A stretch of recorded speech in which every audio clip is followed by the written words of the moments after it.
Hello, Madison Kirkman here with W.T.Kirkman Lanterns, and we just recently replicated the Traffic-Gard burners in both the older Embry style and the newer Dietz style.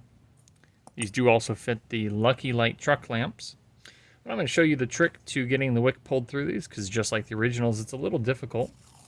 We're going to pull a 5-inch long piece of 1-inch wide masking tape, and I will take the wick, lay down about 1¼ inches worth onto the tape.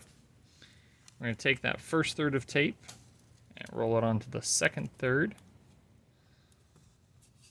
Lay that down flat and then roll that onto the final third, making sure to cover any of the sticky portions of the blue tape. So now you have a nice pull tab on your wick. We're going to bend this into a V as well.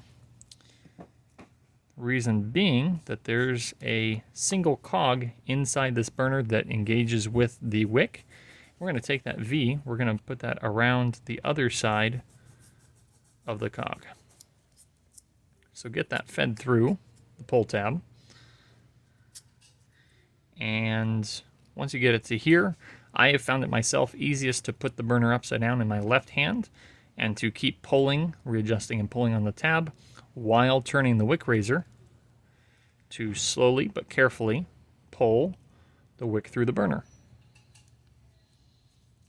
And of course, once the burner has kerosene, which is an oil, a lubricant, this wick will roll just fine.